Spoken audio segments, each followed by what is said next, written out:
Hi, this is Kim Shanley from Tennis Reach. This is the next in our series of the Federer Forehand Paradigm, but I'm going to expand it out from here on in because I want to talk about not just the Federer paradigm, but the modern forehand paradigm in general and the evolution of that, and look at some of the other players that are evolving the technique of the forehand, especially incorporating the notion of the whip. Remember from our past series, the whip is the fastest thing that human beings have been able to produce until the 20th century, where the whip action can actually produce a cracking of the sound barrier with the end of the whip going over 767 miles an hour. So I believe that we're evolving the stroke and the technique to incorporate more whip-like action, more speed, quicker, and we'll talk about that. The main focus of today's lesson is the release, and this is the most critical part of the swing. So the release is where we build up maximum lag with a take back in preparation, and we release this tension, build up tension and coil this whip into contact and into the follow through. So in every swinging sport, they refer to this part of the swing as the release. So in baseball, for example, we have the setup and the cock and the take back, and then there's a point here where the wrists are at their maximum lag and the arm orientation at their maximum lag, and then the barrel of the bat pivots around into contact. That's the release in baseball. In golf, of course, we have the ball at our feet, and we have a bigger take back. But then as we come down, we have this position of maximum lag, and this is where 60-70% of the speed comes in all swings, both in tennis, golf, and baseball. So it's absolutely critical that we understand what the release is and how it works, how our hands work, how the club face works, how the racket face works. And we're going to look at the common paradigm that we have going here that I've talked about in the past, so this linear swing paradigm, and sort of how they recommend, how they think about release. And there's, as you can guess, much to be desired about this. So we really have to get to a right understanding and right conception, right visualization of this release period. So that's what we'll look at. So talking about the linear swing model again, and what they tend to refer to in the release of the racket, the portion we're coming into contact. And it's often the times that they talk about throwing the racket straight to the target, throwing your hand towards the target, hitting 3 consecutive balls towards the target, all these linear motions, which, as we covered in the past, only create a very slow swing, no whip action, no proper contact and topspin with the ball, too flat of a contact, many problems. So the people who believe in this model realize that after this straight ahead swing pass supposedly of the racket, then suddenly people are doing this windshield wiper action. And so their way of explaining it is that you throw your hand forward in a straight direction and then you turn the doorknob. So I wanted to look and discuss this analogy in a little playful way, but also in a serious way. So here we have a doorknob set up on my ball basket. So let's just take a look at what involved of throwing our hand forward. Now obviously the racket would be sort of in this position, and what they're recommending that we do. So if I were to open the door, if I were to walk up to a door, right, I would reach forward of my body, just using my hand and my forearm, right? I don't need much power. And I'd grasp it sort of on the side, and then I'd give it a little turn, and then I'd walk through the door. So there are several things wrong with this, which I'll break down into detail here in a moment. But overall, this totally gives us the wrong idea about the release action, the swing action, the stroke action, where it should be a whole body action, where not just using the hand or local arm action or forearm action or wrist action. Certainly we have the hand in front of the ball and the hand angled down this way, and we're in a very leveraged position. And this is released all in one continuous motion. The release of the racket starts down here and continues all the way through in one consecutive motion, one free motion. We don't have a stop and go. We don't have a two-phase action where we're reaching forward in one direction, turning, and then moving our arm in another direction. This all happens much too fast for that. But let's take a look at all the other issues with this analogy. Well, it's true that during the release, the hand moves in a counterclockwise fashion, eventually into the windshield wiper follow-through. But if we look at this a little bit closely, we see that opening a doorknob is really not like the release of swinging a tennis racket. We see with the hand orientation of opening a doorknob, it's really the hand is to the side of the doorknob and just turns it a few inches. This is really nothing like what we really see, how dynamic the hand orientation is with the racket below above the ball and ready for this torquing, twisting action that requires the whole body, not just the wrist and forearm that opening the doorknob would. We see that it's on a two-phase, swing your arm forward and then turn the doorknob into the windshield wiper, like the linear model people proclaim. But it's really one continuous action from the slot all the way through follow-through. And it is the most dynamic action of the whole swing and the fastest part of the whole swing. So it's really nothing like the passive, no-energy movement of turning a doorknob a few inches. So if reaching for the doorknob is the wrong analogy, what would be the right analogy? Well, we're going to focus on release details today, and I will come back in subsequent articles with what I think is a better analogy. But right now, let's keep focused on the technical details of the proper release. So we've been talking about the rotational swing model that we see implemented in baseball and golf among all the top coaches and players. And we see implemented in all of our top male players. Federer, Djokovic, Nadal, and just about all the top male players have this rotational swing. We don't see on the men's side this hand-splitting, linear, long stroke model that we've talked about in the past. We see a much more compact, a much more circular take back, and where the racket is not lined up behind the ball but is taken back to some degree. The tip of the racket's oriented towards the front, not towards the back, and it's kept in a closed manner. Anyway, we've talked about the drop into the slot, and then the release is what we're talking about today.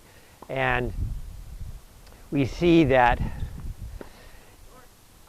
prior to release, the elbow of the hitting arm tends to swing back and tie into the torso and hip of the hitting side, and the non-hitting hand is pulling up and stretching in away as the body starts to this rotation. So it's all about rotation, not about linear swinging. It's all about building this whip-like action that comes from the inside of the body. The butt of the racket does not go directly linear towards the target, but goes out more at a 45-degree angle towards the net post. This is what gives it this whipping waggle effect. And so we have it coming in here, and at contact we have just like we have in golf, we have the hand ahead of the racket and the handle. The racket is oriented in a down manner. Our hand is oriented in a down manner, not in a horizontal hinging manner, but in a position where it's now ready to release and rotate around and forward. So what are the motions of the hand exactly at contact and the motions of the racket? Well, we know that from here, the racket is almost more than 90 degrees out of alignment with where it needs to be in a short amount of time. So this racket has to square up 90 degrees to the target to give us the directionality towards wherever we're hitting. If this is open or closed too much, of course we're going to have shots that are way off to the left or to the right. But there are other things happening as well, and this is the other part that's hardly ever brought to mention is, of course, we have a rising action as well as a squaring action. So the whole body is driving this racket in a sharp increase on a topspin shot. So the plane of the swing is a sharply vertical one with the better players. The less better players have a more horizontal orientation or launch angle. But the best players, the top players, all come from this low to high position very quickly. So the racket is moving low to high. Of course, it's moving forward, it's moving to square up. And the final move that it's make is that the vertical orientation is also closing off. So at contact, the face of the racket on a topspin shot is usually 8 to 12% closed for pro players. Now, why is this? Well, it's the same reason that we have in golf, and I'll go into that before I go back to tennis here in a second. I'll move close to the camera so you can see this. So I'm holding a 5-iron. Now, as opposed to the tennis racket that has no angle, all golf clubs have an angle anywhere from 4% for woods to 45% for wedges. This is a 5-iron. So you can see that it's got a pretty good sort of angle open face here. So what happens in golf is, of course, there's a downward swing in golf because the golf falls at our feet. And if this club just stays the way it is and it comes downward, there's a tendency for the ball just to pop up with underspin and not go very far. In other words, there's not very good contact between the surface of this ball and this golf club. So what professional golfers or good golfers do is what they call de-lofting, which means that they close off the face of this racket. You can see how much closed this is as opposed to the open face here. This closing of the racket face gives a better contact between the ball and the face of the club, and it compresses the ball, as they say, against this and shoots the ball off with much more energy and power. So they still use the angle to create, the flying ball, but they close off the angle. So at contact, the hands are ahead of the shaft, and the golfer is releasing the club head. It's coming around, squaring up, right? But also there is this de-lofting closing of the face to give better contact and compress this golf ball at contact so that they get better drive and energy off that ball. So how does this relate to tennis? Well, it's the same thing, except we have different stroke angles. We're coming up instead of down in tennis with a topspin shot, right? We have our own just, completely neutral plane here for this racket. There's no angle built into it. So in order to get the compression and lean that we get in golf, we have the same thing. We have the hand above the ball. We have the racket handle angled down, the racket face down. And as we come and square up, we are closing off the face of the racket so that this ball, it's very windy today, is compressed against these strings without flying off. If we were just to come with the open racket face, just squared off, the ball would have a tendency to fly off without good compression and power. So by closing off the face here and this upward trajectory of the racket path, we get both topspin and compression and power.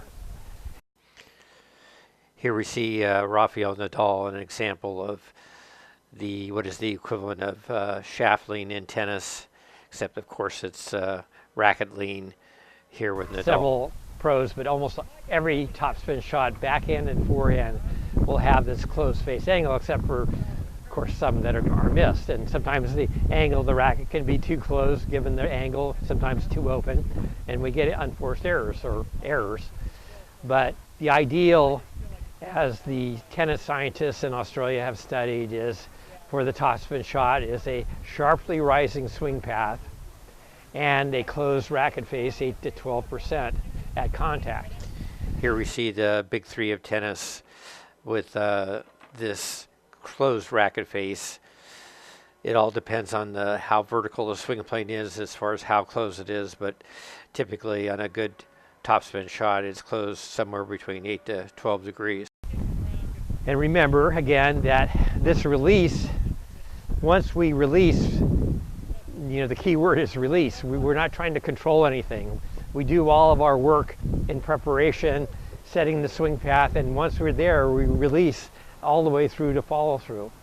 The follow through tells us, sort of as an autopsy, how we did in this process of release and swing. But of course the ball is long gone from there. Again, as we'll look at how this rotational swing still gives us a linear direction with the ball, just like it does when we throw the ball. Our hand is moving in this arcing around about action, and then as the palm squares up, the ball is released from the hand, and then there's a follow through. Well, it's the same thing with tennis. The racket is doing some sort of arc. Some people have less of an arc or swing around, but it's not certainly not a round circular motion, but it's a uppercut kind of motion, an arcing motion, low to high in a rotational manner. And in the process, the ball intersects that swing path, and if the angle is right, we get the correct shot. But anyway, it's the timing of the intersection of the ball and this rotational swing path that gives us the linear direction.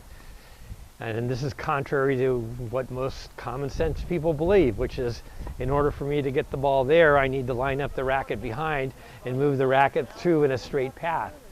Yes, you can do that for a very slow shot. In fact, we sort of do that with a volley, even though even in the volley swing path, we have from an outside in kind of swing path. But if we were blocking a shot, we might just move the racket forward in a straight manner. We have no power, but yeah, we can direct the ball that way. But it's not the way for a high-level topspin shot should be hit. We want to incorporate this rotational whipping model and work on our timing to release the ball. To demonstrate all this, I'm here throwing sidearm at filming at 300 frames per second. First time just passing through so you can see the complete motion. And then we'll start it again here in a second, and we will get to the critical moment of release, and we'll pause. And you'll see that the ball is releasing as my palm starts to square towards the target. And I don't have to do anything, it's automatic. The ball just starts to come out of the hand towards the target. Here's a close-up version of that, just as the palm has turned and faced.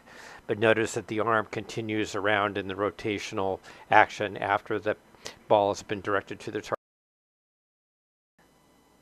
We see the same rotational dynamic in play on the swing with the take back out of alignment with the incoming ball, much like Nick Kyrgios, and coming around to the ball will freeze frame at contact, and you can see again the palm is now facing the opponent and the ball is released from the racket. Nothing has to be done, and then the racket continues in its rotating path. And just to ensure that we're seeing this clearly, here's me throwing from the front position at 600 frames per second, again underhand, and we'll go through this a couple times so you see the flow of the underhand motion and release of the ball as the palm starts to square towards the target. Here we're watching the swing from the front, and this is just the beginning of the racket coming into the contact area with the ball. You can see as it squares up, the palm squares up with the racket in the hand, the ball is sent directly towards the camera in a linear way, but the racket continues to rotate around, so the same phenomenon.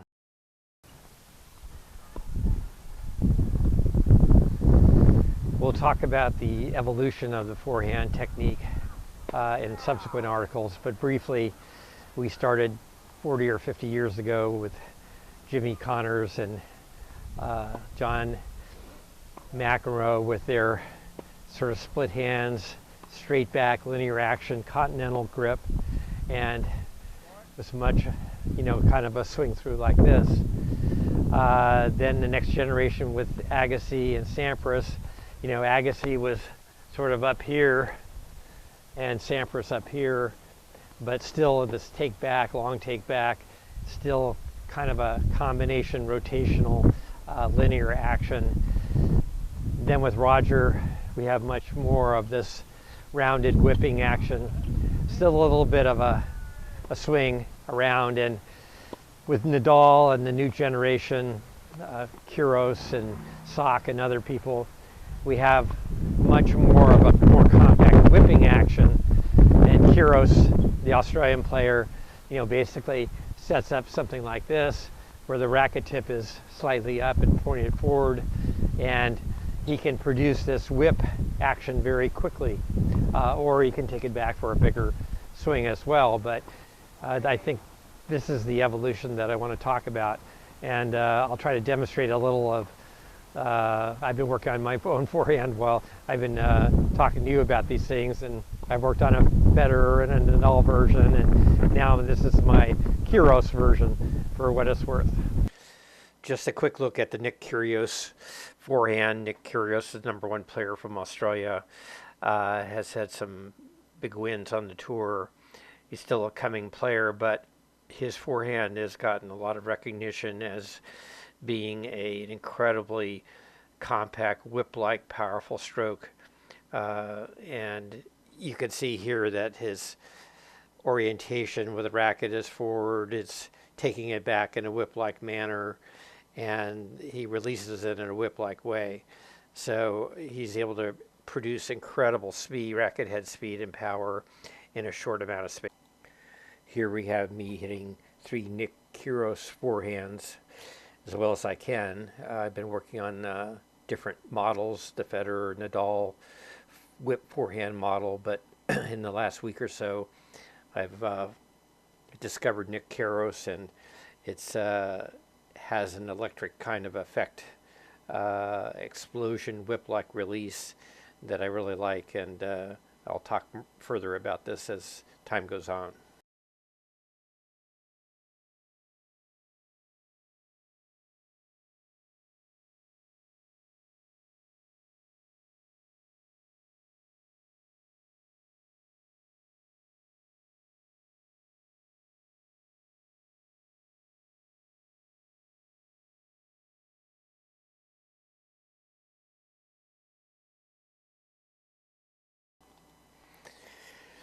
And here I am side by side in a key checkpoint, the high take back with the high elbow, racket facing towards the side fence.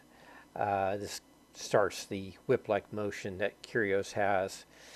And this is a good example of how we work with students, where we compare them with the model that we're choosing, the map, if you will, in key checkpoints, and we know exactly what we need to be working on in the next steps. That's why we call it a work in progress. The point I want to make here, that I've been making all along, is that if we have the correct paradigm, the correct model in our mind and a little bit in our body, we can start to make rapid progress. And we also need to understand some of the inner principles, like the whip and the bow, that we've been talking about in the last few lessons. But if we include the outer form and some of these inner principles, we can make rapid progress. Just to round out the picture on the backhand side, Nick Kyrgios has a two-handed backhand and I have a one-handed backhand, so I choose my model as Grigor Dimitrov, who is another rising star, top 10 player that is got quite a reputation for having a great and powerful whip-like backhand. So here's Grigor first, at least one sample in slow motion, shot with the same camera, 300 frames per second. Here's a couple shots of me doing my Dimitrov backhand imitation. Again, I didn't take all that long to get here. Once I understood some foundation principles, once you have the map to guide you, you can make pretty rapid progress on these strokes. And that's what I'll talk about here in a minute.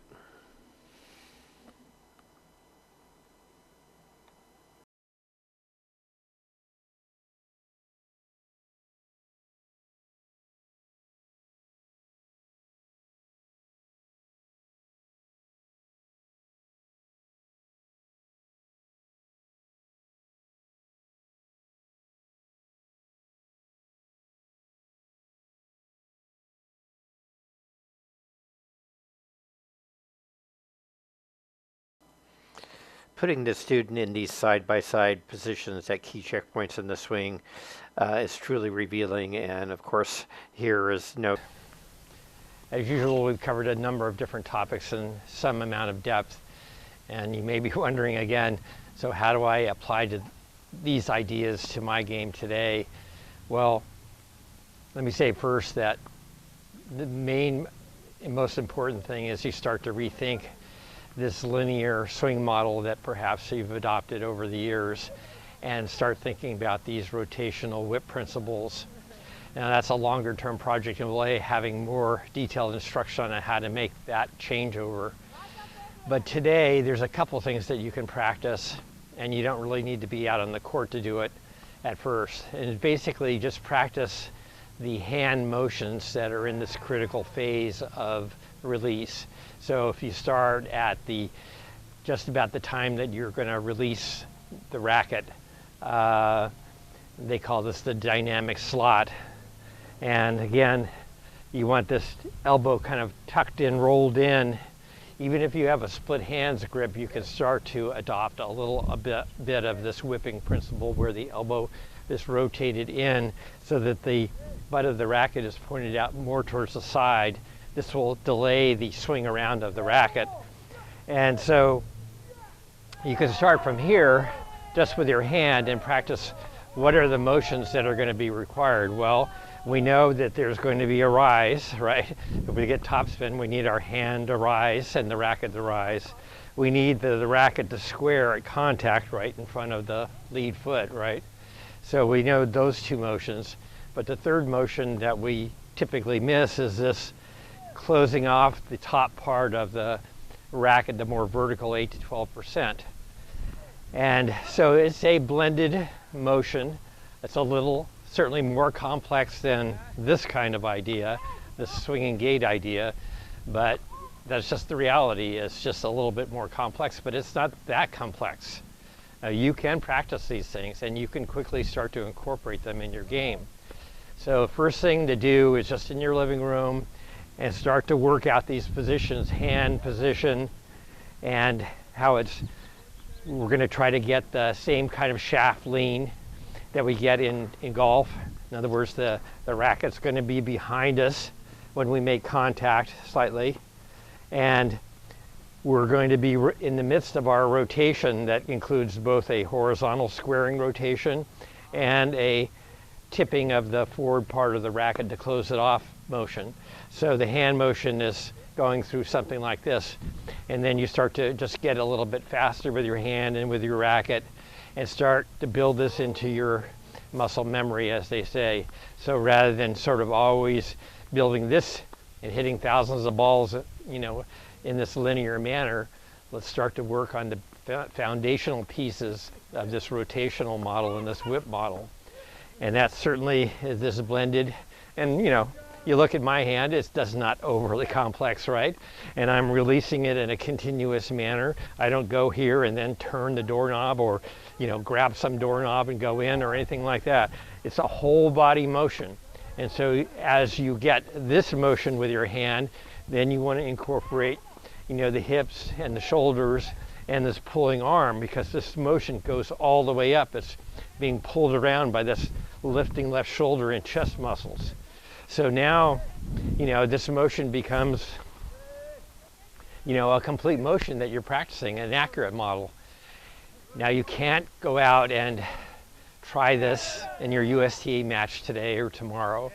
You need to work through this sequence slowly. You have to take some practice time where you're hitting balls without observation by anyone, without any pressure, and build the confidence in this new swing path and technique. And it does take a little bit longer, obviously, than just going out and racing out with a quick tip. But that's the way we learn. And it doesn't take that long once you have the correct paradigm and model, which is what I've been stressing all along throughout the series. So go ahead and start to do some hand kata practice, as they say in martial arts. Add the racket into that, then add a full body motion. You can do 100 swings like that, just feeling the racket and where it's going to be at contact. And you can take a look at the pictures in the video and sort of imitate what they're doing there. That's a good way to start. Later on, we'll build the inner principles of how this feels inside the body. But for right now, we're just mimicking and copying the form. Later, we'll get to the more subtle aspects. Okay, good luck.